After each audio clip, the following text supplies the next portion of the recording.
Um bom dia a todos que nos assistem. Estamos aqui com mais uma meditação na Palavra de Deus. No caso, nós iremos falar sobre o livro Uma Vida com Propósito para que Estou na Terra. Estamos no capítulo 3 deste livro e hoje nós iremos meditar e explicar sobre as passagens que nós paramos nesse livro.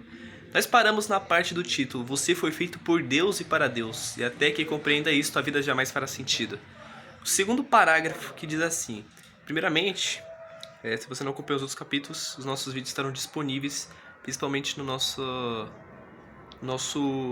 playlist que está aí, sobre os segredos e mistérios da alma. Esse terceiro parágrafo diz assim, segundo no caso, Deus não é apenas o ponto de partida de nossa vida, Ele é a fonte dela. Para descobrir seu propósito de vida, você deve recorrer à palavra de Deus, não à sabedoria do mundo. Edifique a vida sobre verdades eternas, não sobre psicologia popular, histórias inspiradoras e estímulos para alcançar o sucesso. A Bíblia diz, muito antes que Ele estabelecesse os fundamentos da terra, Ele já pensava em nós e nos escolheu como alvo do seu amor, para nos fazer completos e santos por meio deste amor. Há muito tempo Ele decidiu nos adotar em sua família por meio de Jesus Cristo, e que prazer Ele teve em planejar tudo isso. Foi por sua vontade que agora participamos da celebração desse presente dado por seu Filho amado, totalmente de graça. E este texto ele apresenta 3 critérios para nosso propósito. Primeiro, que você descubra sua identidade e propósito no relacionamento com Jesus. Se você ainda não vive esse relacionamento, eu explicarei mais adiante como iniciá-lo. Segundo, Deus já pensava em você muito antes de você pensar a respeito dele. O propósito determinado por ele pela sua vida é anterior à sua concepção. Ele planejou isso antes que você existisse e sem sua contribuição. Você pode escolher carreira, cônjuge, passatempos e muitas coisas na vida, mas não pode escolher seu propósito. E terceiro, seu propósito de vida encaixa-se em outro propósito muito maior e cósmico que Deus planejou para a eternidade. É disso que trata esse livro. Então, explicando bem como diz esse livro, que Deus ele criou a gente para que a gente pensasse nele, como ele pensa na gente. Como Deus ele pensou e amou tanto a humanidade que ele entregou a vida do Senhor Jesus, seu próprio Filho, na cruz para nos salvar. E muitas pessoas hoje não se importam com Deus.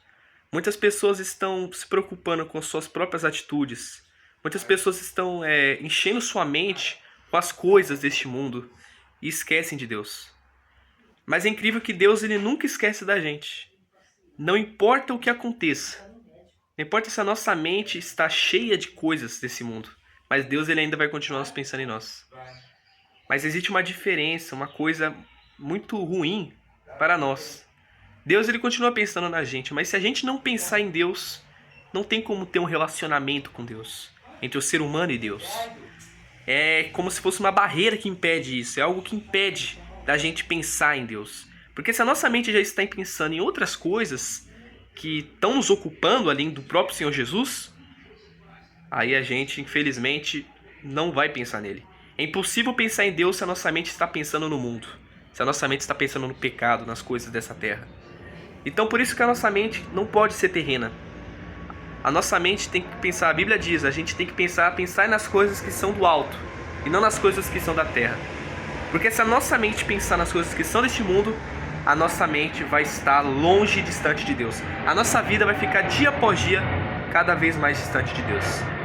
Mas, mesmo que seja realmente de fato importante a gente salvar a nossa alma através do respeito ao Senhor Jesus, dos nossos pensamentos, da nossa vida estar nele, a gente deve em si praticar essa palavra, que no caso é fazer a sua vontade, obedecer a sua voz e fazer a nossa mente estar em Cristo. Continuando aqui diz, Andrei Biton, um romancista russo, cresceu em um regime ateísta e comunista, mas Deus atraiu sua atenção num dia terrível. Ele recorda, aqui já é a vida de uma pessoa. Aos 27 anos de idade, enquanto estava no metrô de Leningrado, agora São Petersburgo, foi dominado por um desespero tão intenso que a vida pareceu parar de vez. Apropriando-se completamente do futuro e não deixando nenhum significado. De repente, uma frase apareceu por si só. Sem Deus, a vida não faz sentido. Martelando-a, assombrando na minha cabeça, saí do metrô e caminhei em direção à luz de Deus. Você deve ter se sentido perdido a respeito do seu propósito. Você deve ter se sentido perdido a respeito do seu propósito na vida. Parabéns, você está prestes a caminhar para a luz. Dia 1, né? Pensando sobre o meu propósito de vida. Tema para reflexão, eu não sou foco. Versículo para memorizar. Aí agora é a recordação. Pois tudo, absolutamente tudo, acima e abaixo, visível e invisível, tudo começou nele e nele encontra propósito. Confira lá em Colossenses, capítulo 1, versículo 16. Pergunta para meditar. Apesar de todos os argumentos ao meu redor, como posso me lembrar de que a vida é na verdade viver para Deus, mas não para mim mesmo? Olha só.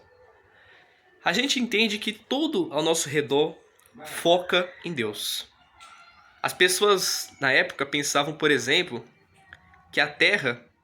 que o Sol girava em torno da Terra, não ao contrário, né? Hoje em dia, por causa da ciência, a gente sabe que é o contrário, que a Terra é que circula o Sol. A mesma coisa é o ser humano. O ser humano pensa que ele consegue viver, como podemos dizer, se limitando a ele mesmo. Muitas pessoas, né? Tanto que diz, muitas pessoas se sentem o centro do universo. No caso, é aquelas pessoas que pensam que conseguem se virar nessa vida sem Deus.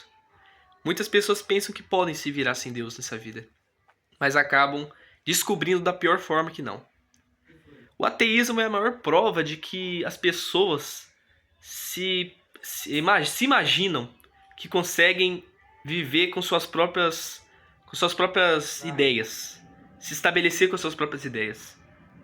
Mas tem até uma palavra na Bíblia muito forte sobre isso, lá em Jó, que diz: aonde estava você antes que eu fundasse a terra?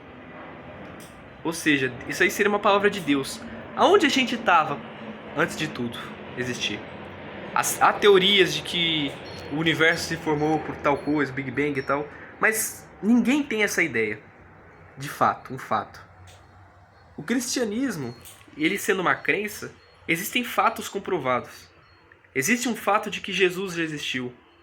Estão estudando sobre a existência do rei Davi, o segundo rei que governou Israel. Estão fazendo pesquisas sobre ele. Descobriram várias coisas. Existem passagens de testemunhas, aquelas pessoas que relataram ver Jesus ressuscitado. Então o cristianismo é baseado também em fatos. Muitas pessoas veem o cristianismo como apenas uma crença teórica, mas não. O cristianismo, ele é uma crença em Cristo que é um fato. Deus é um fato, mas só não enxerga aqueles que querem se fundamentar nas suas próprias ideias, nas suas próprias concepções desse mundo. É claro que cada um tem suas ideias, mas quando a gente se baseia na gente mesmo e não nas coisas de Deus, a gente vai estar enganado. A gente vai estar no engano e não na verdade. Jesus disse que Ele é a verdade, o caminho, a vida. Ninguém vê ao Pai senão por Ele. Isso porque somente Ele pode e é a verdade.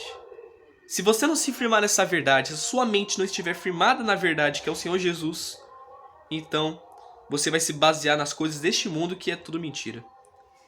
Como diz, né? O que mais importa é o reino de Deus. O que mais importa é o Senhor Jesus. O resto é resto. E é por causa disso que se a nossa mente não estiver baseada no reino de Deus, a gente vai fazer a nossa mente se preencher com outras coisas. Isso resume muito as pessoas da sociedade. Quantas pessoas que estão fora da presença de Deus porque elas pensaram que o mundo podia satisfazê-las no interior. Muitas pessoas se afastaram até mesmo das igrejas porque pensaram que o mundo podia presentear ela com alegria, mas não. Ela só encontrou mais e mais tristeza e amargura. Mas Deus nunca rejeitou ela. Jesus nunca rejeita ninguém. Mesmo que a pessoa possa estar ali zombando do Senhor Jesus, mesmo que a pessoa possa estar ali rejeitando a Ele de todas as formas possíveis, Jesus não vai abandonar a pessoa assim. Não vai, como podemos dizer, já condenar ela para o inferno de vez, não. Enquanto a vida é esperança. Se aquela pessoa querer retornar para Jesus, Jesus vai aceitar ela. O problema é que muitos saem dessa ideia de que Jesus é o nosso Salvador e se baseiam nas coisas deste mundo e acabam não voltando mais. Acabam não colocando isso na sua mente. E por isso que o nome do livro, ele é Uma Vida com Propósitos, né? Porque estou nesse mundo. Esse livro, ele, se não me engano, ele até foi o maior best-seller que já teve. Porque ele mostra como é que a gente qual é o nosso propósito de vida neste mundo e o porquê a gente está aqui. E ele revela muito sobre o que Deus tem para nós. Ele revela praticamente tudo sobre os propósitos que Deus tem pra gente. Se a gente se basear no que o mundo nos passa, a nossa mente vai se ocupar com ele, mas não em Deus. Não tem como você querer ocupar sua mente com Deus e com o mundo. Ou você vai ocupar sua mente com o mundo, ou você vai ocupar sua mente com Deus. Aí já é individual. É individual. Mas a gente já vê no mundo como é que é. As pessoas que têm se baseado, têm colocado sua mente nele, nesse mundo. A gente vê quantas pessoas estão depressivas, tristes, amarguradas. Mas e quando a pessoa está em Deus, com a nossa mente em Cristo, a pessoa está com a mente cheia da presença dele. Então, esse é o ensinamento que esse capítulo teve. O próximo é Você Não É um Acidente, o próximo título que a gente vai ler no próximo vídeo. E o que a gente aprende desse versículo é isso. Se a nossa vida a gente não entender que foi Jesus que se tornou o nosso propósito de vida quando ele se sacrificou e entregou a sua vida pela nossa, nada vai fazer sentido. A sua vida tem que ser para Jesus. Se você não descobrir esse propósito de vida que é ele, nada vai fazer sentido na sua vida. Preencha sua mente com ele. Preencha sua mente com as coisas de Deus e você vai achar propósito de vida. Deus abençoe a sua vida e até o nosso próximo vídeo. Em nome de Jesus Cristo.